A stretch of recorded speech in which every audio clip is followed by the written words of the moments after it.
కార్యక్రమంలో వారికి రావాల్సినటువంటి ప్రశంసలు ప్రభు తెలియచేసిన తర్వాత వారిలో ఉన్నటువంటి లోపాలను వారికి గ్రహింపు వచ్చేటట్లుగా చేసి మారుమనసు నిమిత్తమై సంఘాన్ని హెచ్చరించారు. వాస్తవానికి అబద్ధ బోధ ప్రమాదకరమైనది.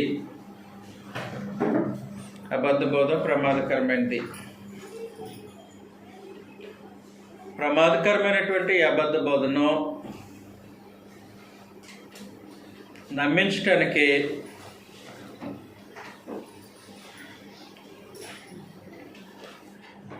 సంఘంలోనే అబద్ధ బోధకులు వచ్చేటట్లుగా ఏర్పాట్లు చేస్తాడు అపవాది. పేతురు రాసినటువంటి 2వ పత్రిక 2వ అధ్యాయం 1వ వచనంలో నుండి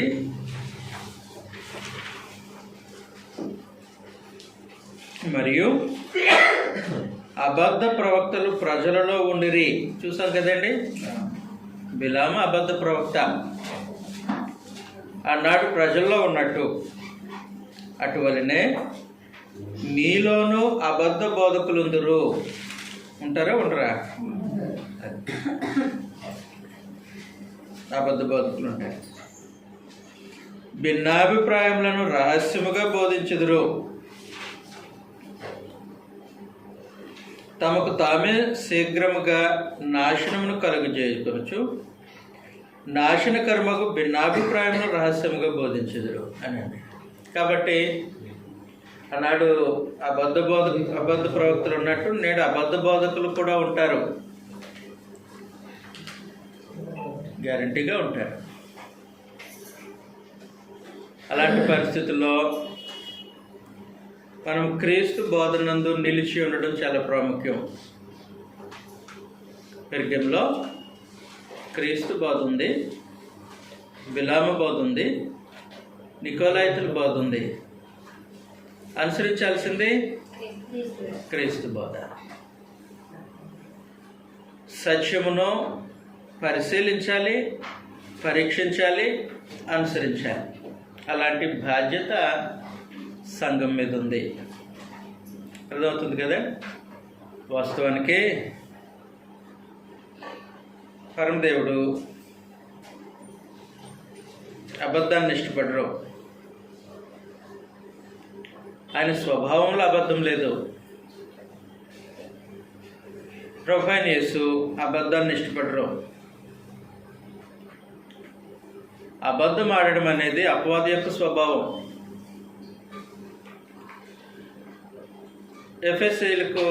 ఎఫెసీ స్థానిక సంఘానికి ప్రభు ఇచ్చిన సందేశంలో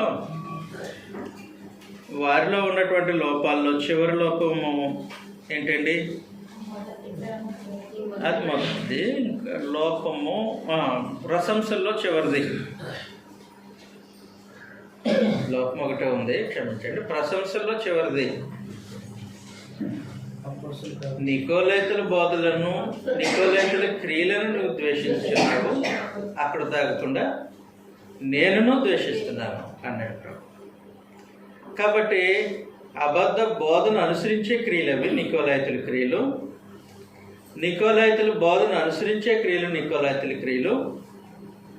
ఆ క్రియలను ప్రభు ద్వేషిస్తున్నాడు. అది సంగతి.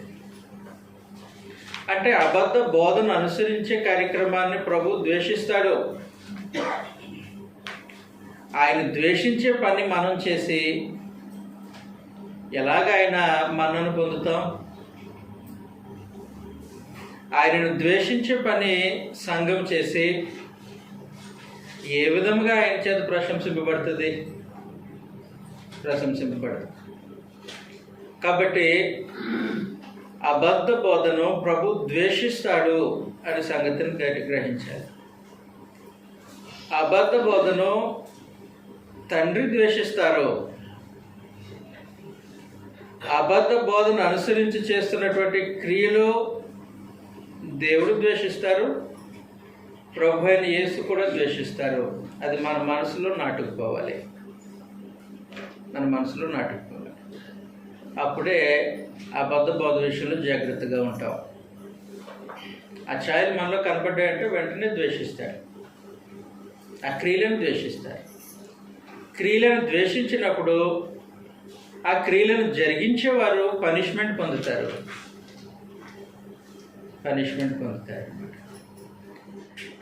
అపవాది అబద్ధ బోధను అనుసరించిన క్రియను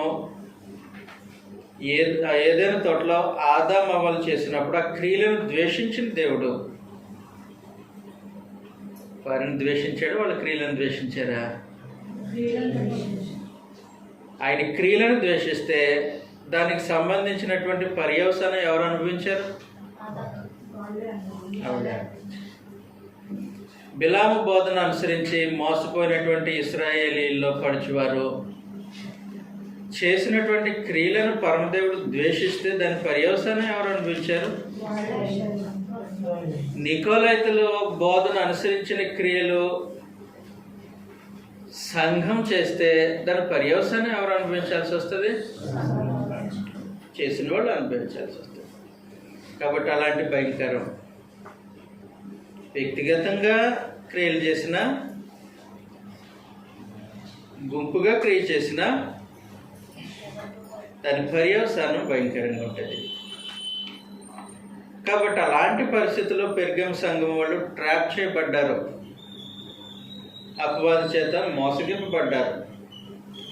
అందులో కొంతమంది బిలాము బోధను, నికోలైతుల బోధను అనుసరిస్తూ ఉన్నారు. బాధ్యత తీసుకోవాలి. ఎవరు బాధ్యత తీసుకోవాలి? సంఘమంతా బాధ్యత తీసుకోవాలి. కాబట్టి ఏమంటూ ఉన్నారనంటే, చదువుతాం 2వ అధ్యాయం, ప్రకటన గ్రంథం 2వ అధ్యాయం 16. కావున ఎవరు పొందాలి? అందరూ పొందాలి. దేవుడు అసహించుకునే క్రియలు అనుసరిస్తున్నారు, వాళ్ళు బోధన అనుసరిస్తున్నారు. వారి విషయంలో సంఘం కూడా మారు మనసు అనుసరించే విధానంలో వారు కూడా మారు మనసు పొందారు. ఇది హెచ్చరిక సంఘం అంటే, మారు మనసుని కూర్చున్న హెచ్చరిక సంఘం. వాళ్ళు చేస్తున్నారు కదా, మేము బాగానే ఉన్నాం కాదు. వస్తే ఒకరోజు వాళ్ళ మీదకి వస్తుంది, మనకేం కాదు. వాళ్ళ విషయంలో బాధ్యత, వాళ్ళు సరిచేయాలి, దిద్దాలి, సత్యం వైపు మళ్ళించాలి.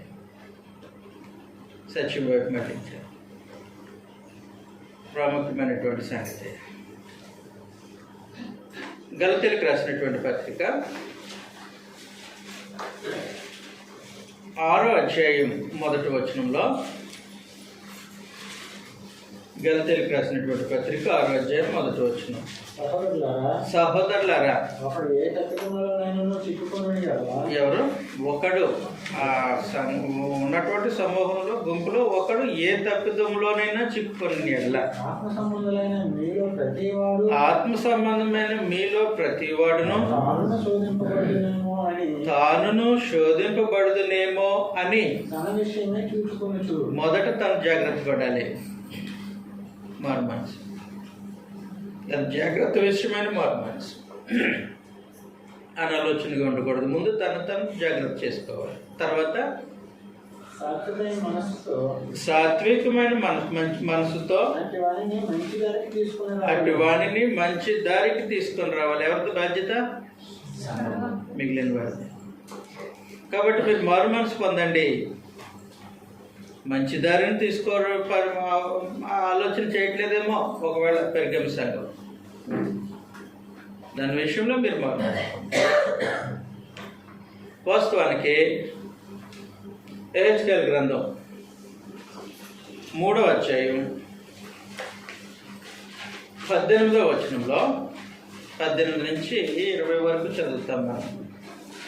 ఎహెచ్కేల్ గ్రంథం 3వ అధ్యాయం 18 అయ్యా అవశ్యముగా నీవు మరణమగుదు అని దుర్మార్గుని గురించి ఆజ్ఞయగా అదిగో నువ్వు మరణం అయిపోతావు అని ఆజ్ఞ, దుర్మార్గునికి ఆజ్ఞ. ఆజ్ఞను డైరెక్ట్గా దేవుడు ఆయనతో తెలియచేయకుండా ఈ విషయంలో హెచ్చరిక చేయమని మధ్యలో ఒక వ్యక్తిని ఉంచాడు. నువ్వు వెళ్ళి చెప్పి ఆయనకి అన్నాడు. నువ్వు వెళ్ళి చెప్పి ఆయనకని అంటే ఈయన చెప్పాలా వద్దా? సహోదరుడు ఏ తప్పిదములను చిక్కుకుంటే తాను కూడా పడిపోతానని ముందు జాగ్రత్త పడతాను, తర్వాత తనను రక్షించడానికి సంగతి చెప్పాలా వద్దా? అది మనసులో పెట్టుకుని వచనాలు చదువుతాం. యెహెజ్కేలు గ్రంథం 3:18 నుండి. నీవు మరణమగుదుని నేను దుర్మార్గుని గురించి ఆజ్ఞయగా నీవు అతనిని హెచ్చరిక చేయు, అతడు జీవించినట్లు తన దుర్మార్గతను విడిచిపెట్టమని వాడిని హెచ్చరిక చేయకయు ఉండిని ఎడల ఆ దుర్మార్గుడు తాను చేసిన దోషమును బట్టి మరణమవును గాని అతని రక్తమునకు ఉత్తరవాదిగా ఏంటండి? అతని రక్తానికి నిన్ను ఉత్తరవాదిగా ఎంచుతున్నాను అన్నాడు. చేసింది ఆయన కదా, నా మటుకు నేను బాగానే ఉన్నాను కదా, చెప్పమని చెప్పాను కదా నీకు. మంచి మార్గంలోనికి తీసుకురమ్మని నా హెచ్చరికగా చెప్పాను కదా, హెచ్చరించమన్నాను కదా. నువ్వేం చేసావు? నాకు పట్టదు అన్నట్టు చేతులు కట్టుకొని కూర్చున్నావు. అతడు మరణం అవుతాడు, వేరే సంగతి. అతని రక్తాపరాధం నీ మీద పడుతుంది. కాబట్టి ఇప్పుడు నికోలైతుల క్రియలను జరిగిస్తున్నటువంటి వారు ఉన్నారు. ఎవరు హెచ్చరించాలి? మిగిలిన వాళ్ళు హెచ్చరించాలి. పట్టదు అన్నట్టుంటే కుదరదు. ఇక్కడ ఆ విషయంలో నువ్వు మారు మనసు పొందు. చాలామంది ఎవరు లేకపోతే మనకి ఎందుకు అన్నట్టు ఉంటారు. మేము బాగుంటే చాలు. బాధ్యత ఉంది. తాను నిలిచి ఉన్నానని తలంచేవాడు పడిపోకుండా జాగ్రత్త పడి, ఎదుటివాడు సహోదరుడు ఎవరైనా తప్పిదంలో చిక్కుకుంటే ఆ తప్పిదం నేను కూడా చిక్కుపోతానేమో అని ముందు భయపడి జాగ్రత్త పడి, నేను అక్కడ బాగున్నాను కదా ఎలా కొట్టుకుపోతే ఏంటి అనుకోకూడదు. హెచ్చరిక చేయి. సాత్వికమైన మంచి మనసుతో అతని మంచి దారిని రాబట్టు. నదీ ప్రవాహంలో ఒక ఆయన కొట్టుకెళ్ళిపోతున్నాడు. ఒడ్డున మనం ఉన్నాం. నేను ఒడ్డున ఉన్నాను కదా, అతను ఎలా పోతే నాకు ఎందుకు అనుకుంటామా? సరే, అన్నమొకరు ఎవరో వెళ్ళిపోతుంటే అలాగ అనుకోవచ్చు. మన కుటుంబ సభ్యులు కొట్టుకుపోతే అనుకుంటామా?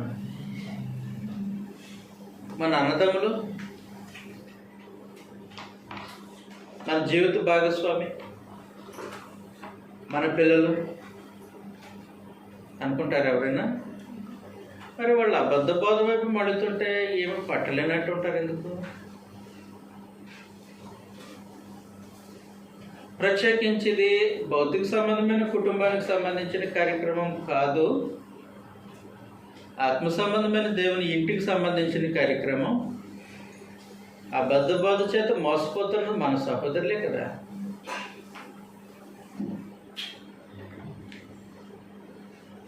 మనం నిలిచి ఉన్నాం కరెక్ట్. మర్మన్స్ పొందటానికి హెచ్చరిక చేయి. దిద్దు, సంగతి నేర్పు. సంఘం యొక్క బాధ్యత అది. అర్థమవుతుంది కదా?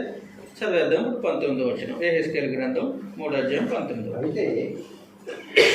అయితే నీవు దుర్మార్గుని హెచ్చరిక చేయగా నీవు దుర్మార్గుని హెచ్చరిక చేయగా అతడు తన దుర్మార్గత నుండి అతడు తన దుర్మార్గత నుండి దుష్క్రియ నుండి దుష్క్రియల నుండి మరలని ఎడల మరలని ఎడల అతడు తన దోషమును బట్టి మరణమగును కానీ నీవు ఆత్మను తప్పించుకుందు. నీ ఆత్మ తప్పించుకుంటావు. కాబట్టి హెచ్చరిక చేయి. మారకపోతే అది అతనికి సంబంధించింది, నువ్వు క్షేమంగా ఉంటావు. కాబట్టి బోధ విషయంలో, క్రియల విషయంలో, సత్యమునకు భిన్నమైనటువంటి సంగతులు జరిగించే విషయంలో సంఘము అలాంటి వారిని హెచ్చరిక చేయాల్సిన అవసరం ఉంది. సంఘానికి మనసు వాస్తవానికి వాళ్ళ పనులు చేస్తున్నారు, వాళ్ళు మనసు పొందాలి అని అనలేదు. ఆ గుంపును మాత్రమే మనసు పొందు అని హెచ్చరించలేదు. ఎవరికి హెచ్చరించాడు? సంఘమంతటికి హెచ్చరించాడు. సంఘమంతటికి హెచ్చరిక. అర్థమవుతుంది కదా? రైట్. కాబట్టి మీరు మనసు పొందవలెను అని హెచ్చరిక చేశారు. ప్రకటన గ్రంథం 2వ అధ్యాయం. కావున మారు మనస్సు పొందుము, నీలో ఉన్నారు కాబట్టి నువ్వు మారు మనసు పొందు. సంగమా, అలాగ అనుసరించే వాళ్ళు నీలో ఉన్నారు కాబట్టి నీవు మారు మనసు పొందుము అన్నాడు. చాలా అద్భుతమైన పదజాలం. నీలో ఉన్నారంటే సంఘంలో ఉన్నారు అన్నాడు. కాబట్టి సంఘమంతా మారు మనసు. తర్వాత వచనంలో లేని ఎడల నేను నీ యొద్దకు త్వరగా వచ్చి నా నోట నుండి వచ్చు ఖడ్గము చేత వీరితో, అది సంగతే. వీరితో అని అంటే సంఘంలో ఉన్న అబద్ధ బోధన అనుసరించే వారితో యుద్ధం చేస్తాను. అలాంటి పరిస్థితి రాకముందే అందరం మనసు. అది సంగతి అన్నమాట. రైట్. 16వ వచనంలో లేని ఎడల నేను నీ వద్దకు త్వరగా వచ్చి అన్నాడు. ఇది చాలా పెద్ద వార్నింగ్ అండి, చాలా పెద్ద వార్నింగ్. నేను మీ వద్దకు వస్తాను, త్వరగా వస్తాను అని ప్రభు తెలియజేసిన సంగతే మామూలు వార్నింగ్ కాదు. ఇది మామూలు వార్నింగ్ కాదు. ఆయన వస్తే భయంకరమైన కార్యక్రమాలు జరుగుతాయి. ఆయన వచ్చినప్పుడు జరిగే కార్యక్రమాలను గురించి వర్ణించారు, ప్రవక్తల భాషలో వర్ణించారు. మత్తయి సువార్త 24వ అధ్యాయంలో, మత్తయి సువార్త 24వ అధ్యాయం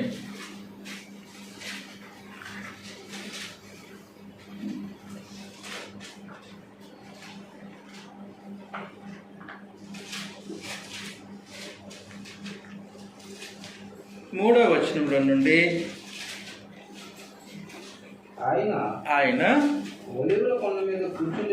ప్రభు అయిన యేసు ఒలీవల కొండ మీద కూర్చొని ఉన్నప్పుడు యేసు ప్రభు యొక్క శిష్యులు ఆయన యొద్దకు వచ్చి ఇవి ఎప్పుడు జరుగును, నీ రాకడకును ఈ యుగ సమాప్తికి సూచనలేవి మాతో చెప్పమనగా వారితో ఇట్లా అన్నారు. కాబట్టి ఆయన రాకడకు సూచనలు, నేను వస్తాను అని చెప్పినప్పుడు ఆ వచ్చే సంగతి ఎలా ఉంటుందో సూచనలు చెప్తున్నాడు. భయంకరమైనటువంటి సూచనలు. అవి 20వ వచనంలో నుండి.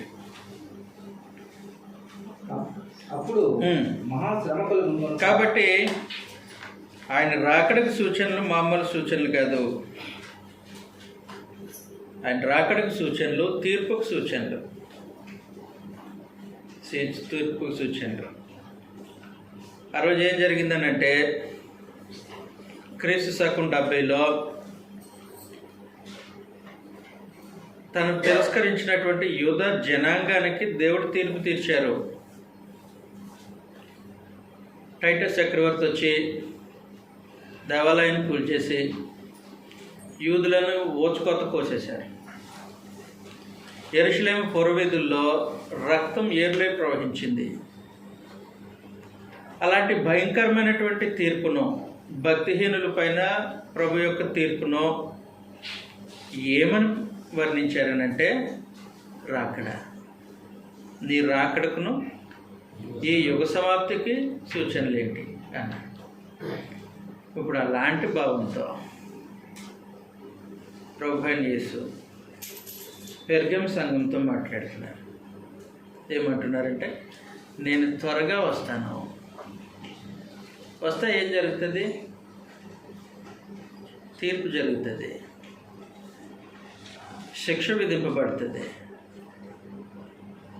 నేను త్వరగా వచ్చి నా నోట నుండి వచ్చి ఖడ్గంతో వారితో యుద్ధం చేస్తాను. ఎవరితో? అబద్ధ బోధన అనుసరించి,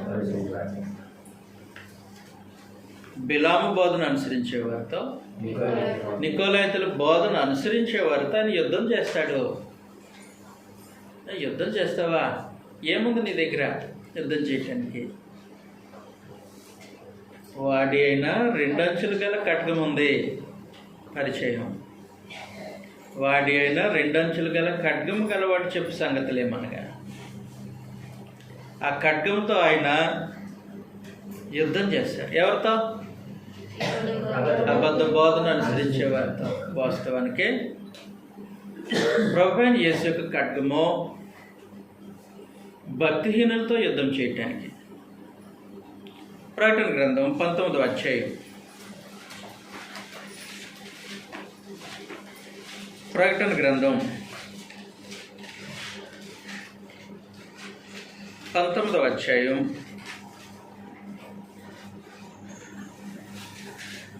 15వ వచనంలో, జనములను కొట్టుటకు ఆయన నోట నుండి వాడిగల ఖడ్గము బయలు వెడలుచున్నది. చాలు, జనములను కొట్టడానికి ఆయన నోట నుండి వాడిగల ఖడ్గము బయలు వెళుతుంది. కాబట్టి ఆ ఖడ్గాన్ని దేనికి ఉపయోగిస్తారనంటే, భక్తిహీనమైనటువంటి జనాంగాన్ని కొట్టడానికి ఉపయోగిస్తారు.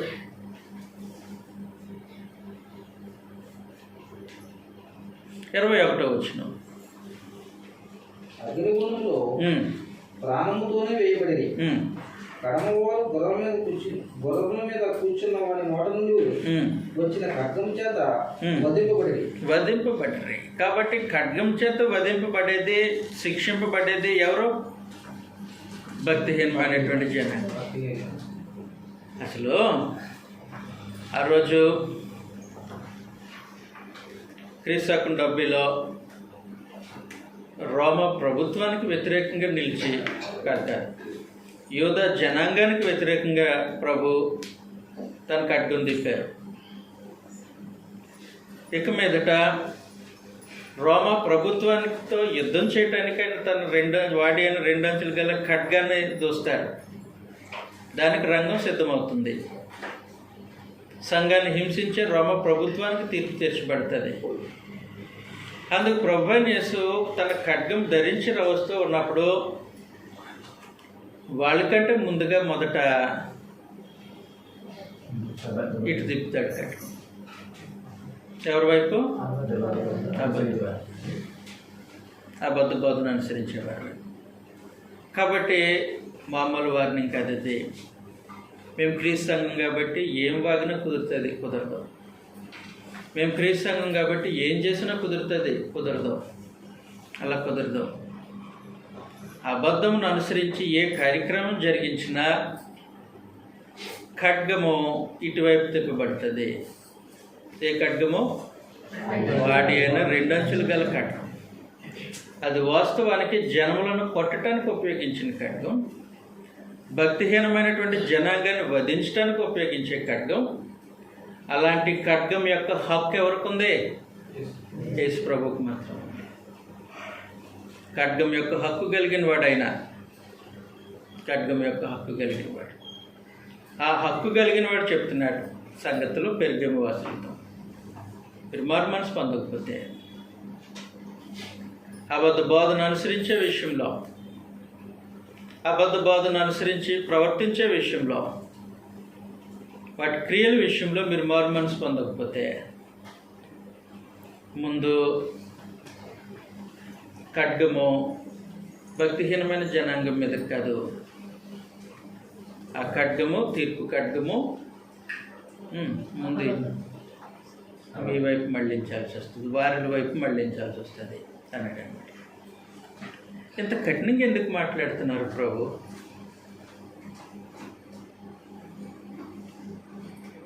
ఖడ్గం తీసేంత నేరమా? అబద్ధ బోధ,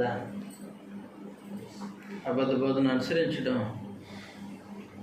బిలాము యొక్క బోధ, నికోలైతుల బోధ అంత ప్రమాదకరమైనదా? ఆలోచన చేయాలి, ఆలోచన చేయాల్సిన అవసరం ఉంది. ప్రేమించే ప్రభు కత్తి దోస్తారా? అది తన స్వరక్తం ఇచ్చి సంపాదించుకున్న తన జనాంగంలో ఉన్న కొంతమంది పైన. దానికి కారణం ఏంటి? అబద్ధ బోధ, అబద్ధ బోధను అనుసరించడం. బిలాము బోధను అనుసరించి చేస్తున్నటువంటి దుర్మార్గ క్రియలు, నికోలైతుల క్రియలు చాలా జాగ్రత్తగా క్రీస్తు ప్రభు సంఘం పరిశీలించవలసిన సంగతి. ఎలాగ అలవాటు అయిపోతున్నామంటే మనం, మీరు కదండి ఎప్పుడు మీ ముందు మాట్లాడేది మా ఊరు సంగతి, లేదంటే మిమ్మల్ని ఏమన్నా రోడ్డు పెట్టుకున్నాం అయిపోయింది క్రీస్తు సంఘం. ఇంకా మనకు పరలోకం దేవుడు రాసి ఇచ్చేసాడు బాండ్ పేపర్.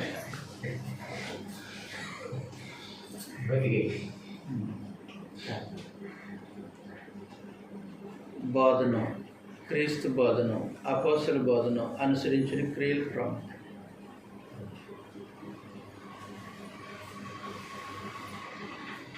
ఆయన చేతిలో మనల్ని ఎవరు లాక్కోలేరు.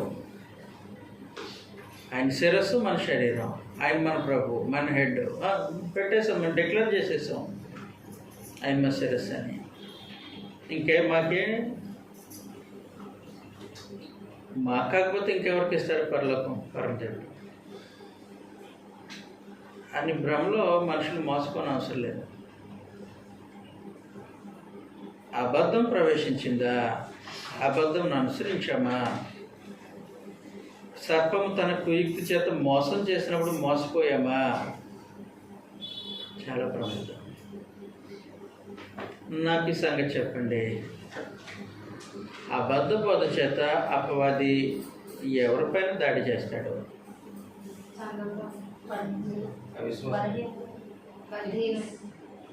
దాడి చేసే సంఘం మీదే, దాడి చేసే సంఘం మీదే. ఈ బిలాము బోధ చేత ఆ రోజు ఎవరి మీద దాడి చేశాడు? దేవుని జనాంగం పైనే. ఆల్రెడీ మోయాబీలు అదే సంస్కృతి, ఇబ్బంది ఏం లేదు. ఐగుప్తీలు అదే కల్చర్, ఇరుగు పొరుగు దేశాలన్నీ అదే పద్ధతిలో ఉన్నాయి. దానికి ఒక సమస్య ఏం లేదు. అపవాదికి ఎవరు మోసం చేయాలి? దేవుని ప్రజలు. అందువలన జాగ్రత్త పడాల్సిన అవసరం ఉంది.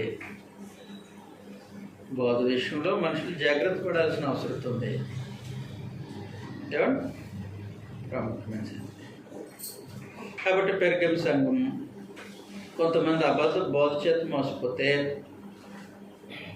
ఆయన ఖడ్గం ధరించి 2 అంచులు గల ఖడ్గం కలిగి భక్తిహీనులను, పాపిష్టి జనాంగాన్ని కొట్టడానికి ఆయన బయలుదేరి వచ్చినప్పుడు, వారిని తీర్పు తీర్చడానికి వచ్చినప్పుడు, మొదటగా తీర్పు దేవుని ఇంటి నుండి ప్రారంభమవుతుంది.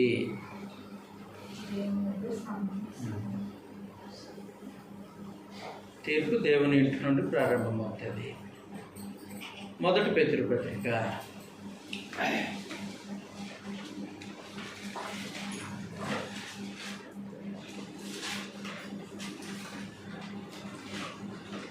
నాలుగో అధ్యాయం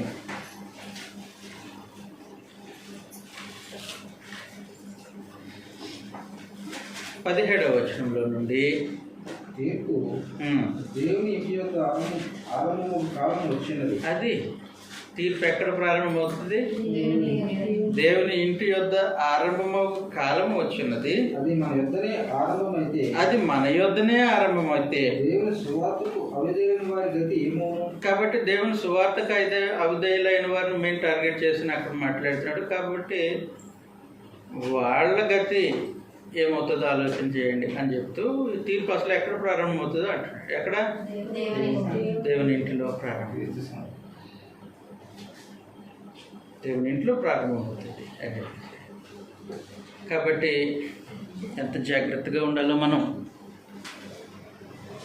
బోధ విషయంలో ఎంత జాగ్రత్తగా ఉండాలో, వాక్యం విషయంలో ఎంత జాగ్రత్తగా ఉండాలో,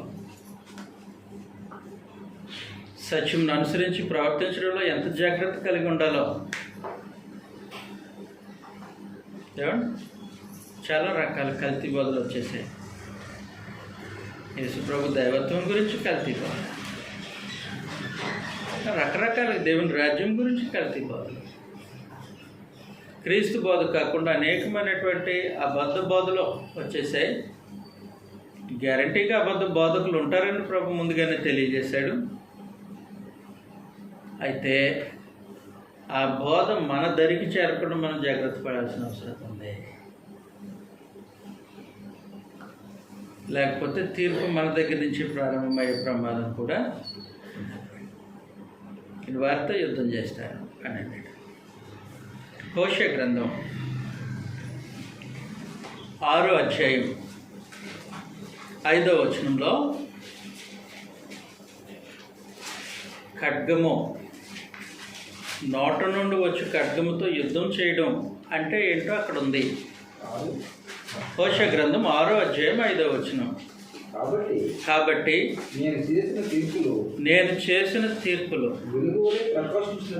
వెలుగు వలె ప్రకాశించినట్లు ప్రవక్తల చేతను వారిని కొట్టి బద్దలు చేయుచున్నాను. నా నోటి మాటల చేత అది సార్, ఆయన నోటి మాటలో, ఆయన హెచ్చరికలో, ఆయన తీర్పులు, ప్రత్యేకించి ఆయన తీర్పులు, ప్రాముఖ్యంగా ఆయన తీర్పులు, అది ఆయన నోటి మాట ద్వారా కలిగేది. దాని చేత, ఆయన నోటి మాట చేత వధిస్తాడు. అది సంగతి. అంటే ఒకసారి తీర్పు తీర్చాడంటే అది ఫైనల్. అబద్ధాన్ని నమ్మే వాళ్ళకి తీర్పు అది, అబద్ధాన్ని అనుసరించే వాళ్ళకి తీర్పు. ఎలాగుంటుందో తెలుసు కదండి, మీకు చాలాసార్లు చెప్పాను. ఆహాబు అబద్ధాన్ని నమ్మేవాడు, సత్యం అంటే ఇష్టం ఉండదు. అబద్ధ ప్రవక్తలు, బయలు ప్రవక్తలు చెప్పేదాన్ని నమ్మి దాని ప్రకారం నడిచేవాడు. పరమదేవుడు తన నోటి మాట చేత తీర్పు ఖరారు చేసేసి, ఏం ఖరారు చేశాడంటే ఇతడు అబద్ధాన్ని నమ్మి యుద్ధానికి వెళ్ళాలి, యుద్ధంలో అతడు హతమైపోవాలి. ఖరారు అయిపోయింది. ఒకసారి ఆయన నోట నుండి తీర్పు ఖరారు అయిపోయిన తర్వాత ఎవరు మార్చగలుగుతారు? ఎవరు మార్చ. కాబట్టి అలాగూ తన నోటి మాట చేత మనుషులకు తీర్పు తీర్చేస్తారు. ఆయన వాడి ఆయన 2 అంచులు గల ఖడ్గంతో ఆయన యుద్ధం చేస్తారన్నమాట. ప్రభు యుద్ధం చేస్తాడు.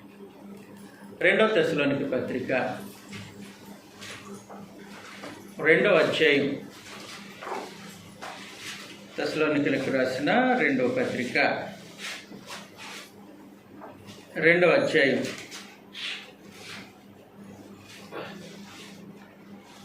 9వ వచనంలో నుండి నశించుచున్నవారు తాము రక్షింపబడుటకై ఏం అవలంబించగలిపోయారండి?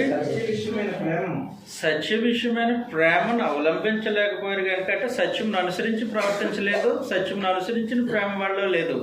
కనుక వారి రాక అబద్ధ విషయమైన సమస్త బలముతోను నానా విధములైన సూచిక్రియలతోను మహత్కార్యములతోను దుర్నీతి పుట్టించి సమస్త మోసముతోను నశించున్న వారిలో సాతాను కనబరుచు బలమును సంచరించును.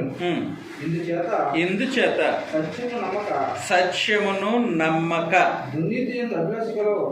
దుర్నీతి యందు అభిలాష గలవారందరూ ఏం పొందటానికండి?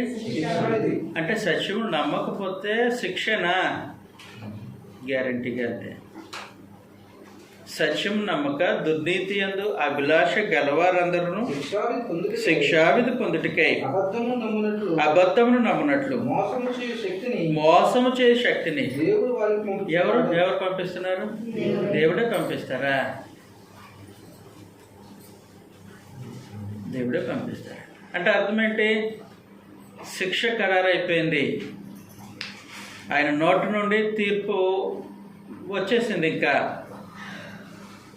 భయంకరమైన పరిస్థితి, దాన్ని మార్చడానికి వీలుంటుందా? వీలుంటుందా? అలాంటి పరిస్థితులు రాకముందే పెర్గములో పరిశుద్ధులు మారుమనసు పొందారు. మీరు మారుమనసు పొందకపోతే లేని ఎడల నేను మీ యొద్దకు వచ్చి నా నోట నుండి వచ్చి ఖడ్గముతో వారితో యుద్ధం చేస్తాను. అంటే వారి విషయంలో తీర్పు ఖరారైపోతుంది. ఇంకా ఏం చేయాలి మరి? ఇప్పుడు సంఘము అగ్నిలో నుండి లాగినట్లు కొందరినైనా రక్షించడానికి ప్రయత్నం చేయాలి.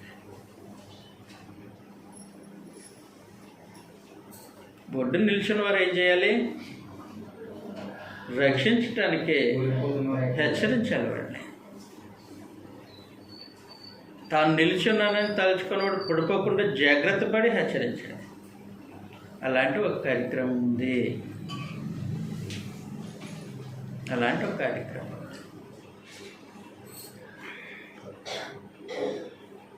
చాలా చోట్ల వాళ్ళు ఎలా పోతే మాకు ఎందుకండి, మాకు సంబంధం లేదు, మేము బాగుంటే చాలు. అది క్రీస్తు ప్రేమ కాదు,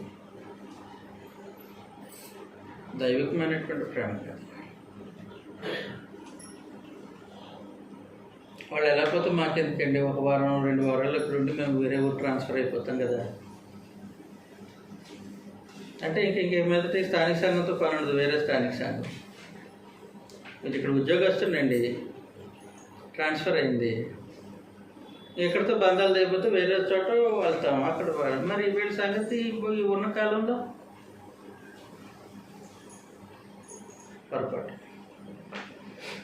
పొరపాటు ఇది. ప్రభు అనేసి అలాగ అనుకుంటే ఏమ్మా? అలాంటి పక్షపాత ధోరణి ప్రభు చూపిస్తే ప్రాముఖ్యమైన సంగతి ఆలోచించాలి. చదువుతాం గ్రంథంలో నుండి. రోమేలకు రాసిన పత్రిక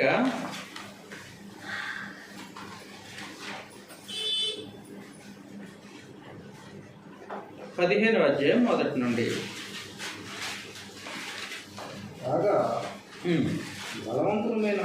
అదిగోండి, బలవంతులమైన మనము అన్నాడు. అంటే కొంతమంది బలహీనలు ఉన్నారనే కదా దాని అర్థం. బలవంతులమైన మనము అని పౌలు మాట్లాడుతున్నాడు. అంటే పౌలు బలవంతుడు, ఆయనతో పాటు కొంతమంది బలవంతులు ఉన్నారు. ఈ బలవంతులమైన మనము మనలను మనమే సంతోషపరచుకొనక. ఎవరు దౌర్బల్యము? ఎక్కడుంటారు వాళ్ళు? ఏది నిజమో ఏది అబద్ధమో తెలియక సతమతం అవుతున్న బలహీనులు.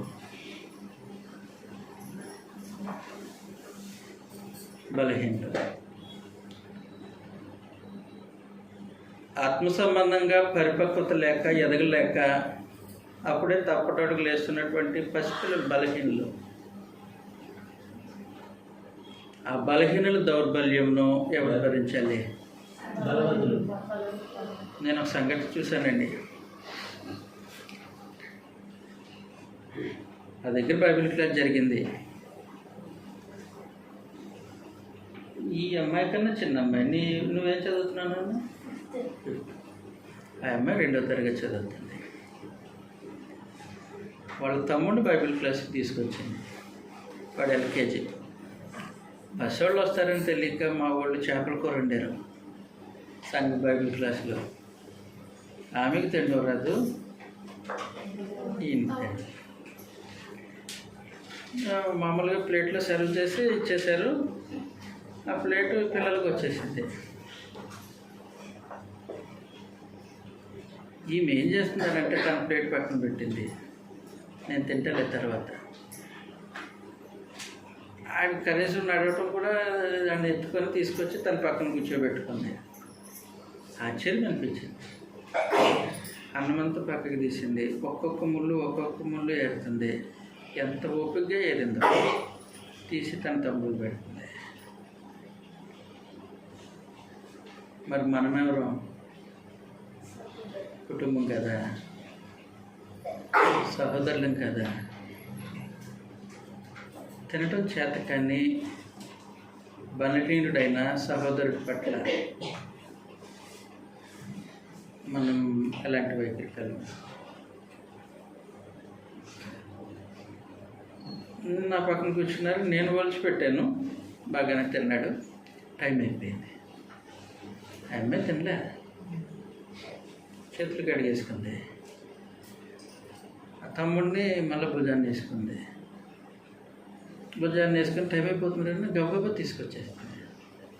ఏమ్మా ఈ పసి వయసులో ఏంటి నీకా ప్రేమ? రక్త సంబంధం. ఏ రక్త సంబంధం? తన తల్లిదండ్రుల యొక్క రక్త సంబంధం. మరి మనది క్రీస్తు ప్రభు యొక్క రక్త సంబంధం కదా.